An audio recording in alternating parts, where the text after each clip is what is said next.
Welcome to స్వతంత్ర news. నేను అబిత. ముందుగా హెడ్లైన్స్. ప్రధాని మోదీతో రేవంత్ సమావేశం. తెలంగాణకు సంబంధించిన కీలక అంశాలపై చర్చ.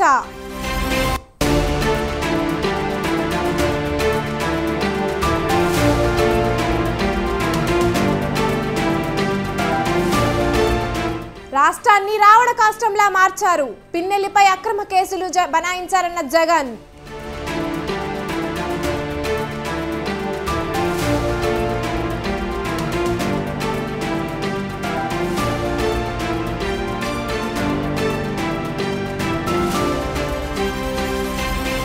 రేషన్ పక్కదారి పట్టిస్తే కఠిన చర్యలు. ఆహార భద్రత ప్రభుత్వ బాధ్యతన్న నాదెండ్ల.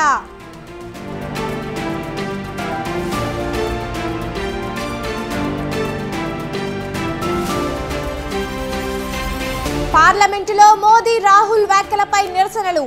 హైదరాబాద్ లో బీజేపీ కాంగ్రెస్ పోటాపోటీ ఆందోళనలు.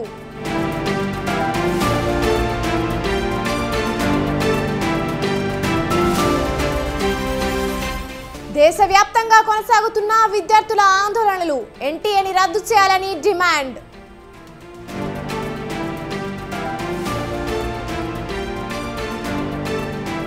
మోదీని కలిసిన భారత క్రికెటర్లు. టీమిండియాపై ప్రధాని ప్రశంసలు.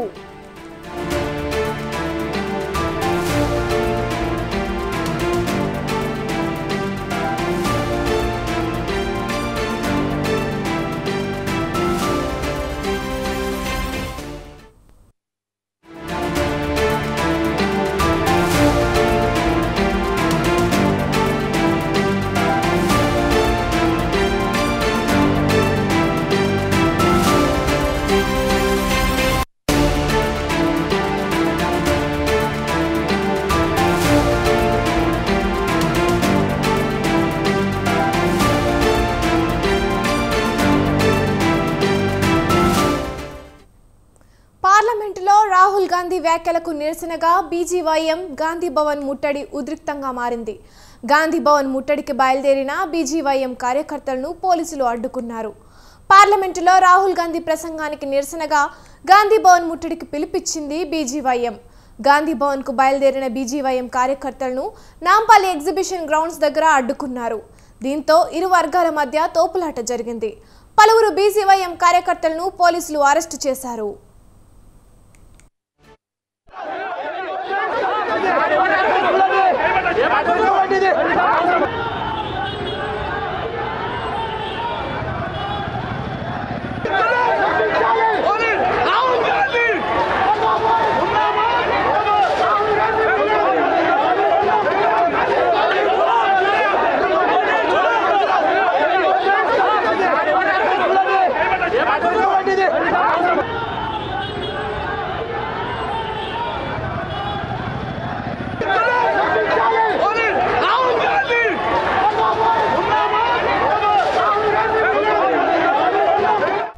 మాటలు కాకుండా వారి మనసు నొచ్చుకునే విధంగా నువ్వు మాట్లాడే ప్రయత్నం చేస్తున్నావు.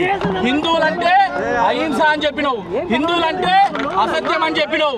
ఎక్కడ అహింస ఎక్కడ అసత్యం చేసిరని చెప్పేసి నిన్ను ఈ రోజు భారతీయ జనతా యువ మోర్చా అడగడం జరుగుతుంది. దేశంలో ఎక్కడో ఒక దగ్గర నేను ఒక అలకటి సృష్టించాలి, నా యొక్క ఉనికి కోల్పోతున్నా, ఈ దేశ ప్రజలు నన్ను మర్చిపోతున్నా అనే ఒక నెపంతో ఈరోజు హిందూ సమాజం పైన నువ్వు నింద చేసే ప్రయత్నం చేస్తున్నావు. హిందుత్వం అంటే సేవ చేసే గుణం, హిందువులంటే అందరికి పంచిపెట్టే గుణం, హిందుత్వం అంటే ప్రపంచానికి మంచి చేసే గుణం ఉన్నటువంటి వ్యక్తులు హిందువులు మాత్రమే. ఇప్పటికైనా రాహుల్ గాంధీ నీ యొక్క తప్పును తెలుసుకొని పార్లమెంట్ సాక్షిగా మళ్ళా నువ్వు క్షమాపణ చెప్పాలి, లేకపోతే నీ ముక్కుని నేలకు రాపించే రోజు అతి తొందరగానే వస్తుందని చెప్పేసి ఒక సందర్భంగా తెలియజేస్తుంది. భారతదేశం అంటే హిందువులు అత్యధికంగా మెజార్టీ ఉన్నటువంటి దేశం. అలాంటి హిందువుల పైన నువ్వు సమంజసంగా ఉన్నటువంటి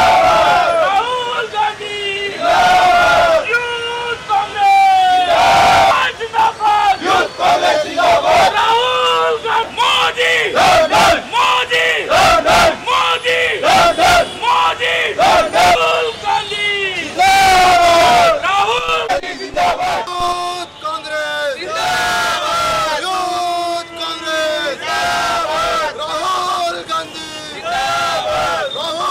Gandhi!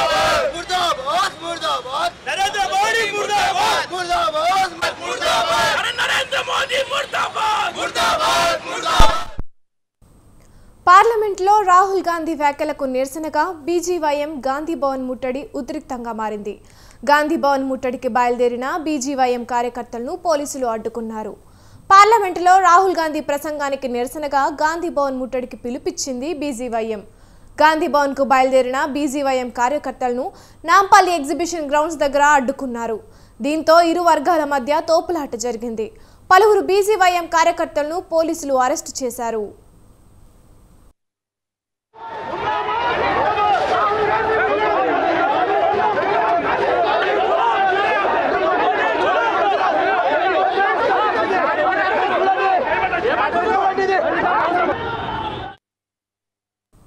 అటు పార్లమెంటులో ప్రధాని మోదీ రాహుల్ గాంధీపై చేసిన వ్యాఖ్యలకు నిరసనగా కాంగ్రెస్ కార్యకర్తలు ఆందోళనకు దిగారు. గాంధీ భవన్ నుంచి బీజేపీ ఆఫీసు ముట్టడికి బయలుదేరిన కాంగ్రెస్ నేతలను పోలీసులు అడ్డుకున్నారు.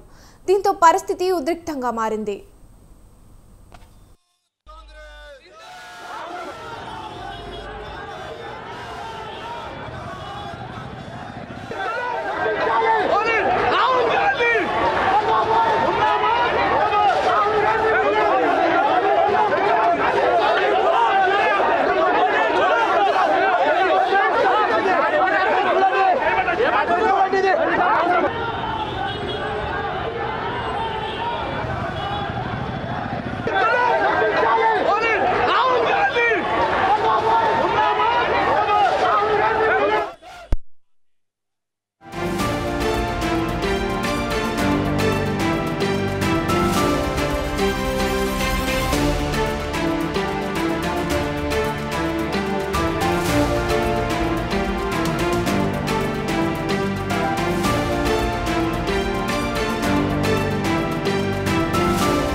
తెలంగాణ ముఖ్యమంత్రి రేవంత్ రెడ్డి ప్రధాని మోదీతో భేటీ అయ్యారు.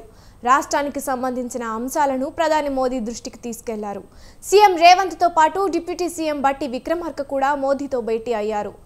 అంతకుముందు కేంద్ర హోంమంత్రి అమిత్ షాతోనూ రేవంత్ బట్టి సమావేశమయ్యారు.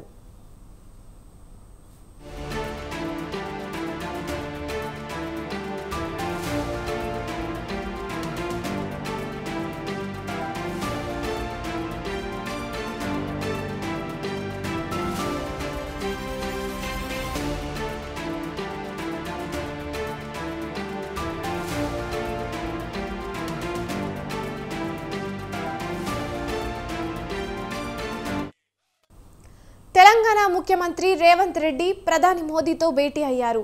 రాష్ట్రానికి సంబంధించిన అంశాలను ప్రధాని మోదీ దృష్టికి తీసుకెళ్లారు. సీఎం రేవంత్తో పాటు డిప్యూటీ సీఎం బట్టి విక్రమార్క కూడా మోదీతో భేటీ అయ్యారు. అంతకుముందు కేంద్ర హోంమంత్రి అమిత్ షాతోనూ రేవంత్ బట్టి సమావేశమయ్యారు.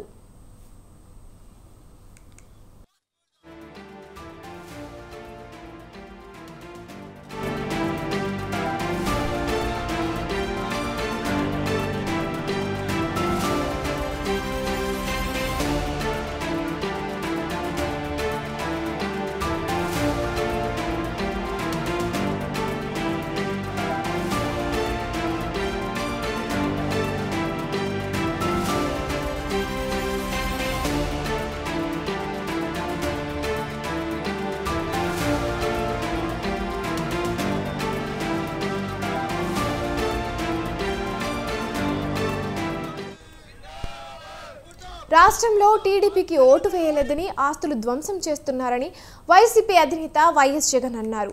ప్రజల్లో వ్యతిరేకతతో పాటు వైఎస్ఆర్సీపీ ఓడిపోలేదని అన్నారు. చంద్రబాబు ఇచ్చిన మోసపూరిత హామీల కారణంగానే 10% ఓట్లతో చంద్రబాబు గెలిచారని తెలిపారు. రాష్ట్రాన్ని రావణ కాష్టం చేస్తున్నారని మండిపడ్డారు. శిశుపాలుని మాదిరిగా చంద్రబాబు పాపాలు పండుతున్నాయని ధ్వజమెత్తారు. వైఎస్ఆర్సీపీ నేతలపై అక్రమ కేసులు పెడుతున్నారని ఆరోపించారు. రెడ్ బుక్ పేరుతో టార్గెట్ చేసి దాడులు చేస్తున్నారని, ఇలాంటివి వెంటనే ఆపాలని జగన్ హెచ్చరించారు.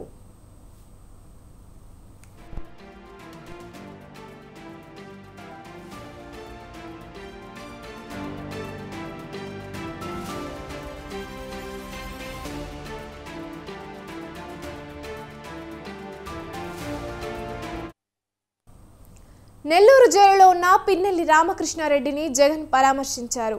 పిన్నెల్లిపై అక్రమ కేసులు పెట్టారని అన్నారు. పిన్నెల్లిపై హత్యానేరం మోపారని, కారంపూడి సీఐని పిన్నెల్లి కనీసం చూసిన దాఖలాలు కూడా లేవన్నారు. ప్రజలకు మంచి చేసే రాజకీయాలు చేయాలి కానీ దౌర్జన్యం కాదంటూ జగన్ హితవు పలికారు. ఇదే విషయం కారంపూడి ఘటన జరిగింది ఎప్పుడు? ఎన్నికలు అయిపోయిన తర్వాత మరుసటి రోజు, అంటే మే 14వ తారీఖున కారంపూడిలో ఘటన జరిగింది. కారంపూడిలో ఏం ఘటన జరిగింది, ఎందుకు జరిగింది? కారంపూడిలో తెలుగుదేశం పార్టీ చేసిన ఆకృత్యాలకు ఒక ఎస్సీ కుటుంబంలో ఉన్న మహిళలు ఇబ్బంది పడే పరిస్థితిలోకి పోయినప్పుడు వాళ్ళను పరామర్శించడానికి డిఎస్పీ అనుమతి తీసుకునే మరుసటి రోజు, ఎన్నికలు అయిపోయిన మరుసటి రోజు ఎమ్మెల్యే బయలుదేరాడు. ఎమ్మెల్యే కారంపూడికి చేరుకోక మునిపే ఆ ఎస్సీ కుటుంబం అనేది కారంపూడి అటువైపున ఉంటే, ఊరికి అటువైపున వాళ్ళు ఇల్లుంటే ఆ ఊరు ఎంటర్ కాకమునిపే తనను అడ్డగించడము, అక్కడే గొడవ జరగడము. గొడవ జరిగేది టౌన్లో జరుగుతూ ఉంది, ఇక్కడ నుంచి ఇక్కడ అడ్డగించినారు. ఇదే విషయం కారంపూడి ఘటన జరిగింది ఎప్పుడు? ఎన్నికలు అయిపోయిన తర్వాత ఎస్పీకి 4 సార్లు 5 సార్లు 10 సార్లు ఫోన్ చేసినా కూడా ఎస్పీ రాని పరిస్థితిలో ఉన్నప్పుడు, కనీసం సిఐని ఎస్ఐని కూడా పంపించని పరిస్థితిలో ఉన్నప్పుడు, అటువంటి బూత్లో, సెన్సిటివ్ బూత్లో కేవలం ఒకే ఒక్క హోంగార్డును పెట్టి బూతులు నడుపుతూ ఉన్నారు.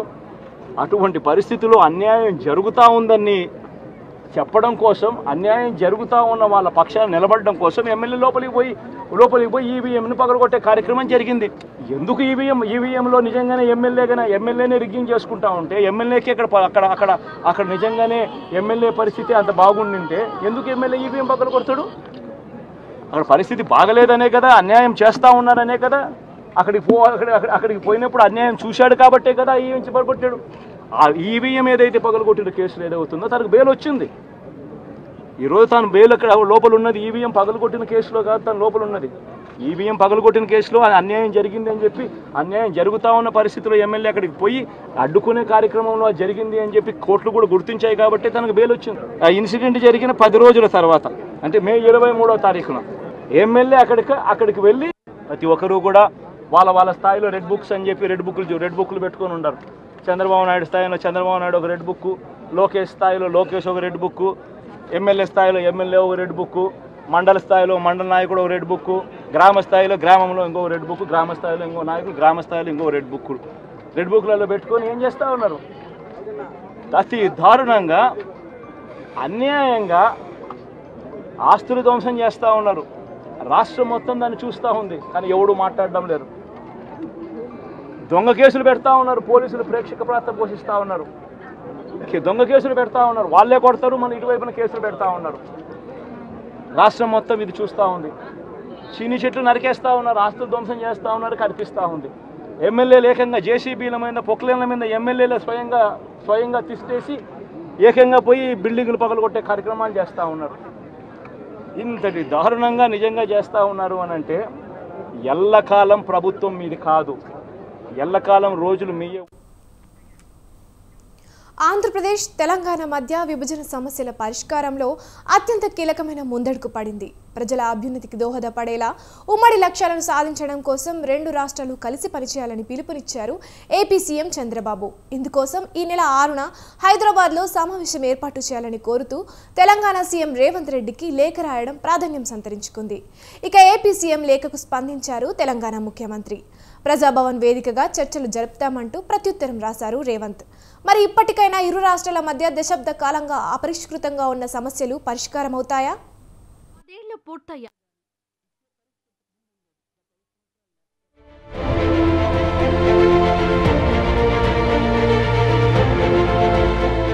10 ఏళ్లు పూర్తయ్యాయి. ఏపీ తెలంగాణలో 2 సార్లు ప్రభుత్వాలు మారాయి. ముచ్చటగా 3సారి ప్రభుత్వాలు కొలువు తీరాయి. కనీసం ఇప్పటికైనా 2 తెలుగు రాష్ట్రాల మధ్య ఉన్న విభజన సమస్యలు పరిష్కారం అవుతాయా? ఇటు తెలంగాణ అటు ఏపీలో కొత్త ప్రభుత్వాలు ఏర్పాటైనప్పటి నుంచి 2 రాష్ట్రాల ప్రజల మధ్య ఇదే చర్చ జరుగుతోంది.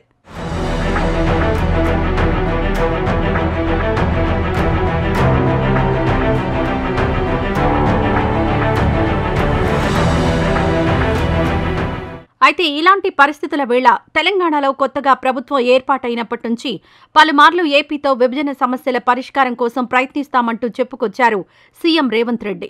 ఆంధ్రప్రదేశ్ అసెంబ్లీ ఎన్నికల ఫలితాల ముందు తిరుమల పర్యటనకు వెళ్లిన ఆయన కొత్త ప్రభుత్వం ఏర్పాటయ్యాక ఏపీ వెళ్లి ఆ రాష్ట్ర ముఖ్యమంత్రితో భేటీ అవుతానని వెల్లడించారు.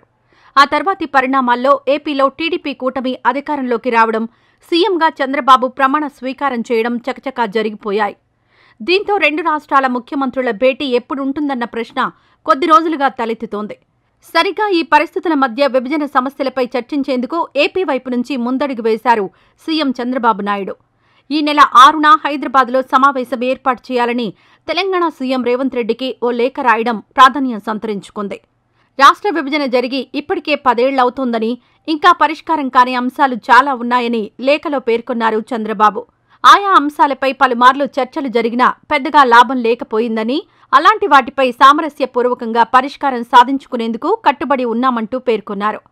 ఏపీ తెలంగాణ ప్రయోజనాలను దృష్టిలో పెట్టుకుని ముఖాముఖి చర్చల ద్వారా కీలకమైన అంశాలను పరిష్కరించుకునేందుకు వీలుంటుందని లేఖలో ప్రస్తావించారు చంద్రబాబు.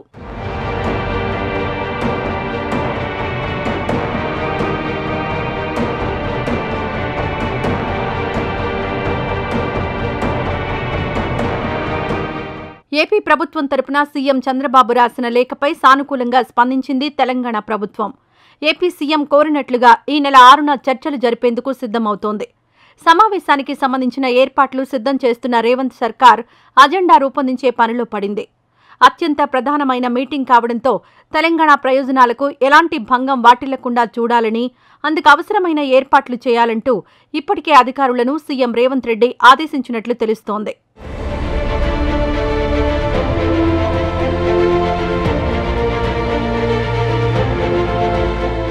రెండు రాష్ట్రాల ముఖ్యమంత్రుల భేటీ నేపథ్యంలో మంత్రులు సైతం స్పందిస్తున్నారు.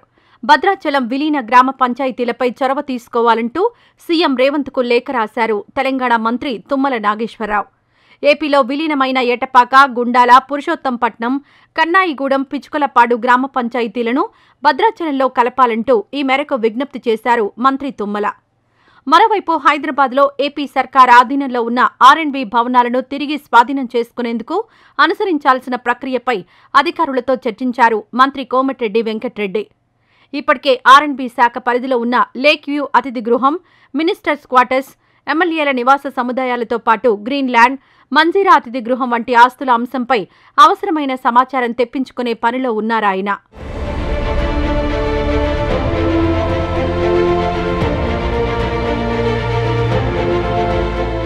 విభజన హామీలపై చర్చకు ఇరు రాష్ట్రాల ముఖ్యమంత్రులు భేటీ కావడం చాలా అవసరమని అభిప్రాయపడ్డారు తెలంగాణ జనసమితి అధ్యక్షులు కోదండరాం. కూర్చొని మాట్లాడుకుంటేనే సమస్యలు పరిష్కారం అవుతాయన్న ఆయన గత బీఆర్ఎస్ పాలనలో సమస్యలు జటిలమయ్యాయని అభిప్రాయపడ్డారు.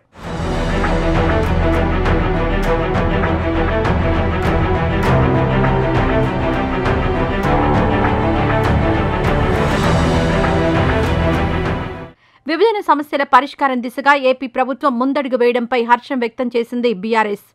అపరిష్కృతంగా ఉన్న సమస్యల పరిష్కారం కోసం ఏపీ సీఎం చంద్రబాబు తెలంగాణ ముఖ్యమంత్రి రేవంత్ రెడ్డికి లేఖ రాయడాన్ని స్వాగతిస్తున్నామని అన్నారు మాజీ మంత్రి హరీష్ రావు. మొదటగా ఏపీలో కలిపిన 7 మండలాల విషయాన్ని చంద్రబాబుతో చర్చించాలని ఈ సందర్భంగా సీఎం రేవంత్ రెడ్డికి సూచించారు హరీష్ రావు. ఆంధ్రప్రదేశ్ ముఖ్యమంత్రి గారు చంద్రబాబు నాయుడు గారు రాష్ట్ర విభజన సమస్యల మీద చర్చించడానికి మన ముఖ్యమంత్రి గారికి లేఖ రాసినట్టుగా పత్రికల్లో చూశాం. సంతోషం. ఏదైనా చర్చల ద్వారా సమస్యలు పరిష్కరించుకోవాలి. అయితే మన రాష్ట్రానికి సంబంధించిన అతి ముఖ్యమైన సమస్య, రాష్ట్రం ఏర్పడిన తొలినాళ్లలోనే 7 మండలాలను లోయర్ సీలేరు పవర్ ప్రాజెక్టును ఆ రోజు అన్యాయంగా ఆంధ్రప్రదేశ్ లో కలిపారు. మరి రేవంత్ రెడ్డి గారు ఈ విషయం మీద చొరవ చూపాలి. చంద్రబాబు నాయుడు గారి మీద ఒత్తిడి తెచ్చి మన 7 మండలాలు మన లోయర్ సీలేరు పవర్ ప్రాజెక్టు మనకు వచ్చే విధంగా మరి కృషి చేయాలి, ప్రయత్నం చేయాలని చెప్పి నేను డిమాండ్ చేస్తా ఉన్నా. అది మొదలు 7 మండలాలు వచ్చినాకనే విభజన సమస్యలపై ముందుకు వెళ్లాలని చెప్పి కూడా నేను ప్రభుత్వాన్ని కోరుతా ఉన్నా.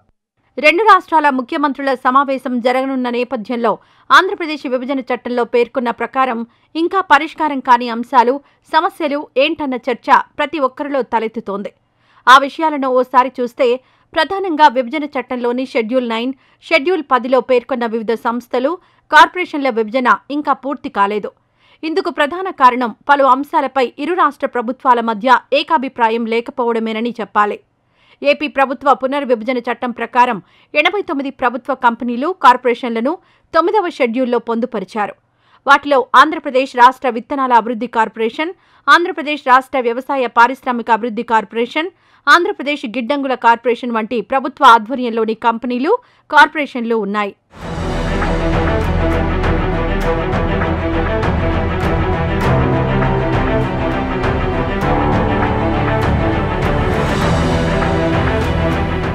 ఇక 10వ షెడ్యూల్లో ఏపీ రాష్ట్ర సహకార యూనియన్, పర్యావరణ రక్షణ శిక్షణ పరిశోధనా సంస్థ, ఏపీ అటవీ అకాడమీ, సత్పరిపాలనా కేంద్రం, ఆంధ్రప్రదేశ్ పోలీస్ అకాడమీ లాంటి 107 శిక్షణా సంస్థలు, కేంద్రాలు ఉన్నాయి.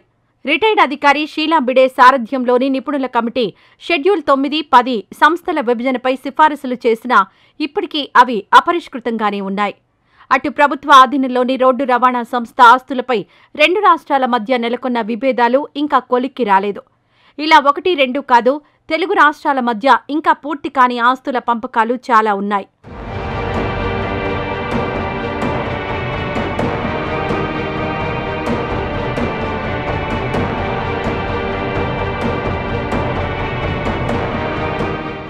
మరి ఈ నెల 6న జరగనున్న ఇరు రాష్ట్రాల ముఖ్యమంత్రుల సమావేశంలో ఆయా సమస్యలు, అంశాలు ఏ మేరకు పరిష్కారమవుతాయి అన్నది ఇప్పుడు ఆసక్తికరంగా మారింది.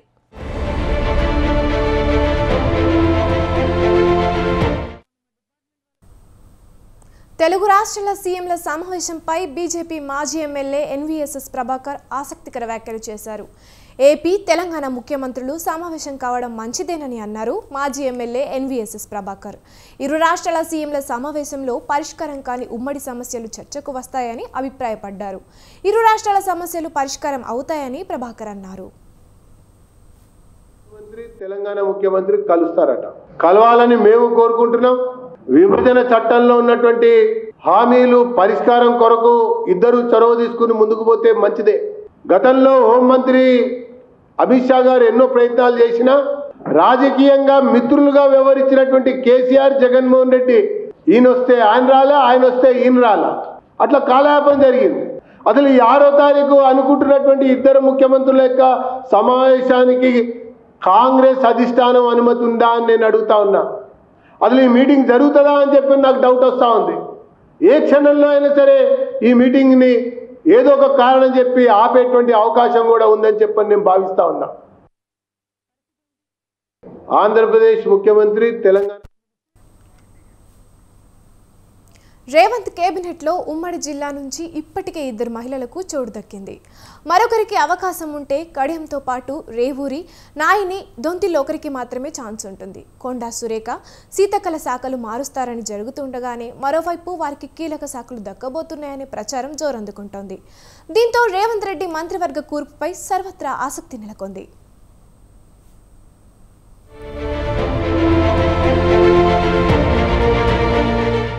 త్వరలోనే రాష్ట్ర మంత్రివర్గ విస్తరణ జరగబోతోంది. ఇప్పటికే ఆమాత్యుల మార్పులు, చేర్పులు, కూర్పులపై కసరత్తు పూర్తి చేసిన సీఎం రేవంత్ రెడ్డి ఇటీవలే ఢిల్లీ వెళ్లి మంత్రివర్గ విస్తరణపై అధిష్టానంతో చర్చించి గ్రీన్ సిగ్నల్ తీసుకోవడంతో పాటు కొత్తగా మంత్రివర్గంలోకి తీసుకోబోయే నేతలు, పాత మంత్రుల శాఖల మార్పులకు సంబంధించిన అంశాలతో కూడిన జాబితాను అందజేశారు. దీంతో మంత్రివర్గంలో ఓరుగల్లుకు మరో బెట్టు దక్కబోతుందన్న ప్రచారం జోరుగా సాగుతోంది. ఈ నేపథ్యంలో మంత్రి పదవి కోసం ఎదురుచూస్తున్న ఉమ్మడి జిల్లాకు చెందిన ఎమ్మెల్యేల్లో ఆశలు చిగురిస్తున్నాయి. ఇప్పటికే ఉమ్మడి జిల్లా నుంచి 2 మహిళలు రేవంత్ టీంలో ప్రాతినిధ్యం వహిస్తుండగా మరొకరికి అవకాశం ఉంటుందనే చర్చ జరుగుతోంది.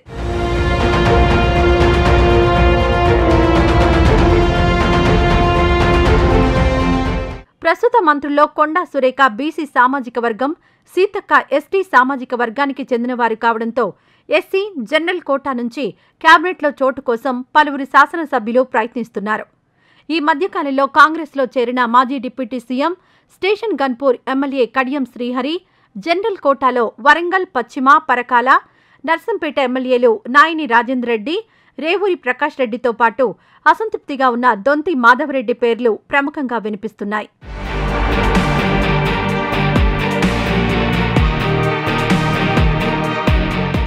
సీఎం రేవంత్ రెడ్డి తన మంత్రివర్గాన్ని విస్తరించేందుకు కసరత్తు చేస్తున్న నేపథ్యంలో ఓరుగల్లు ఎమ్మెల్యేల్లో ఆశలు చిగురిస్తున్నాయి. 6గురిని తన మంత్రివర్గంలోకి తీసుకుంటారనే ప్రచారం జరుగుతోంది. ఉమ్మడి వరంగల్ జిల్లాలో మొత్తం 12 అసెంబ్లీ స్థానాలుండగా కాంగ్రెస్ నుంచి 10 మంది ఎమ్మెల్యేలు గత ఎన్నికల్లో విజయం సాధించారు. పార్లమెంట్ ఎన్నికల ముందు బీఆర్ఎస్ నుంచి గెలిచిన స్టేషన్ గన్పూర్ ఎమ్మెల్యే కడియం శ్రీహరి కాంగ్రెస్ గూటికి చేరారు. దీంతో జనగామ ఎమ్మెల్యే పల్లా రాజేశ్వరరెడ్డి మినహా మిగతా 11 మంది ఎమ్మెల్యేలు కాంగ్రెస్కు చెందిన వారే ఉన్నారు. గత డిసెంబర్ 7న సీఎం రేవంత్ రెడ్డితో పాటు ఉమ్మడి జిల్లా నుంచి మంత్రులుగా కొండా సురేఖ, సీతక్క ప్రమాణ స్వీకారం చేశారు. ఇక త్వరలో జరగబోయే మంత్రివర్గ విస్తరణలో ఓరుగల్లుకు మరో బెట్టు దక్కుతుందనే సమాచారం జరుగుతున్న నేపథ్యంలో సామాజిక లెక్కలు తెరపైకొస్తున్నాయి. ఎస్సీ సామాజిక వర్గంతో పాటు జనరల్ కోటా నుంచి కూడా పలువురు ఎమ్మెల్యేలు మంత్రి పదవిని ఆశిస్తున్నారు.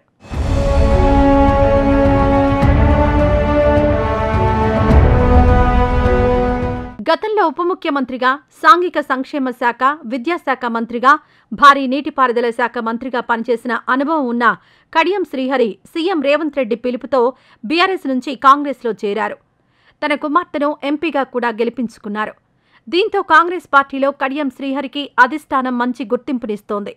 ఈ క్రమంలోనే కడియంను క్యాబినెట్లోకి తీసుకోవడం ద్వారా తన మంత్రివర్గం బలోపేతం అవుతుందన్న భావనలో సీఎం ఉన్నారని చర్చ జరుగుతోంది. వరంగల్ పశ్చిమ ఎమ్మెల్యే నాయిని రాజేందర్ రెడ్డికి కూడా మంత్రి పదవి దక్కవచ్చనే ప్రచారం జరుగుతోంది. తొలిసారి ఎమ్మెల్యేగా గెలిచిన ఆయన 25 ఏళ్లకు పైగా కాంగ్రెస్కు సేవలందిస్తున్నారు. బీఆర్ఎస్ హయాంలో ఎన్ని ఇబ్బందులు ఎదురైనా పార్టీని కాపాడుకున్నారనే పేరుంది. దీనికి తోడు సీఎం రేవంత్ రెడ్డితో మంచి సత్సంబంధాలుండడంతో వరంగల్కు మరో మంత్రి పదవి వచ్చే అవకాశం ఉందనే చర్చ సాగుతోంది.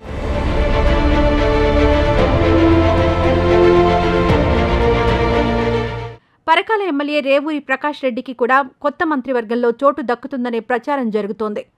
నర్సంపేట నియోజకవర్గం నుంచి 1994, 1999, 2009లో 3 పర్యాయాలు టీడీపీ నుంచి ఎమ్మెల్యేగా గెలుపొందారు. 2023లో కాంగ్రెస్లో చేరిన 3 నెలల్లోనే పరకాల ఎమ్మెల్యేగా పోటీ చేసి విజయం సాధించారు. 4 సార్లు ఎమ్మెల్యేగా గెలిచిన రేవూరి ప్రకాష్ రెడ్డికి సామాజిక వర్గ సమీకరణలతో ఒక్కసారి కూడా మంత్రి పదవి దక్కలేదు. కానీ సీఎం రేవంత్ రెడ్డితో ఉన్న అనుబంధంతో ఈసారి ఆయనకు మంత్రి పదవి దక్కుతుందనే ఆశతో రేవూరి అనుచరులున్నారు.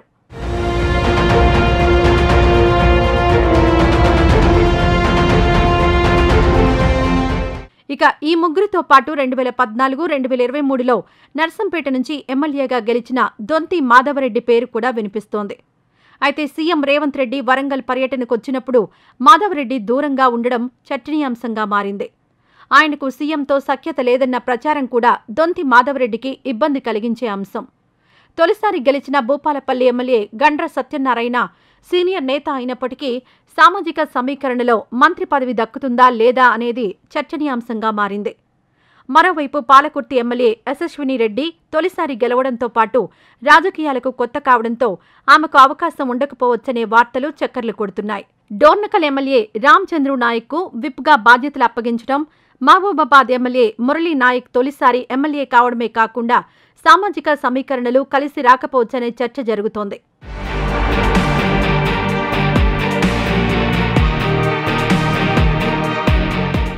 ప్రస్తుతం గ్రామీణాభివృద్ధి శాఖ, మహిళా శిశు సంక్షేమ శాఖ మంత్రిగా ఉన్న ములుగు ఎమ్మెల్యే సీతక్కకు హోంశాఖ బాధ్యతలు అప్పగిస్తారనే ప్రచారం జరుగుతోంది.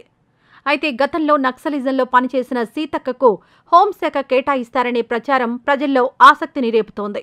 ఏజెన్సీ ప్రాంతం నుంచి ఎమ్మెల్యేగా ప్రాతినిధ్యం వహిస్తున్న ఆమెకు హోంశాఖ ఇస్తే ఉమ్మడి వరంగల్ చరిత్రలోనే గిరిజన మహిళకు హోంశాఖ ఇవ్వడం తొలిసారి అవుతుంది. అలాగే మరో మంత్రి కొండా సురేఖ ప్రస్తుతం దేవాదాయ శాఖతో పాటు అటవీ శాఖ మంత్రిగా బాధ్యతలు నిర్వర్తిస్తున్నారు. సురేఖ సమర్థతకు ఈ 2 శాఖలు సరిపోవడం లేదనే చర్చ నేపథ్యంలో ఆమెకు విద్యాశాఖ లేదా రెవెన్యూ శాఖల్లో ఏదైనా ఒకటి అప్పగించబోతున్నారంటూ ప్రచారం జరుగుతోంది.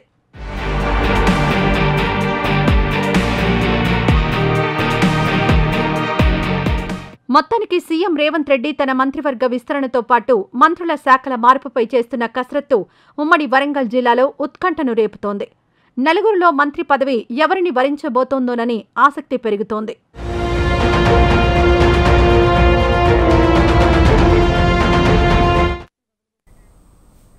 ఇవి ఇప్పటివరకున్న బులెటిన్ అప్డేట్స్. చూస్తూనే ఉండండి స్వతంత్ర న్యూస్.